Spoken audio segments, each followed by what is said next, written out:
Πάμε, ονοματεπώνυμο και ιδιότητα. Είμαι ο Βασίλης ο Πατάλης, είμαι ο πρόεδρος του Σωματείου Συνταξιούχων της Συσπήρωσης.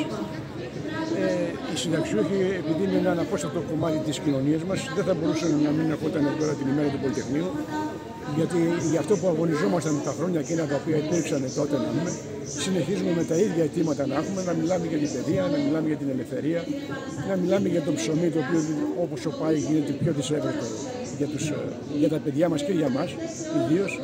Αυτό που θέλω να πω για τους συνταξιούχους, γιατί εκεί θα σταθώ, θα πω ότι είναι τόσο επίκαιρο η λέξη ψωμί, γιατί αφού μας κόψανε από την κύρια σύνταξη το 30-40%, μας κόψανε από την επικουρική 50-60%, μας κόψανε 2 μισθούς από τα δώρα, μας βάλανε και ένα νόμο για να χρωστάμε με την προσωπική διαφορά και τώρα μας δίνουν ένα επίδομα φτώχειας, το οποίο εμείς δεν το θέλουμε. Εμείς δεν είμαστε άποροι για να μας δίνουν επίδομα.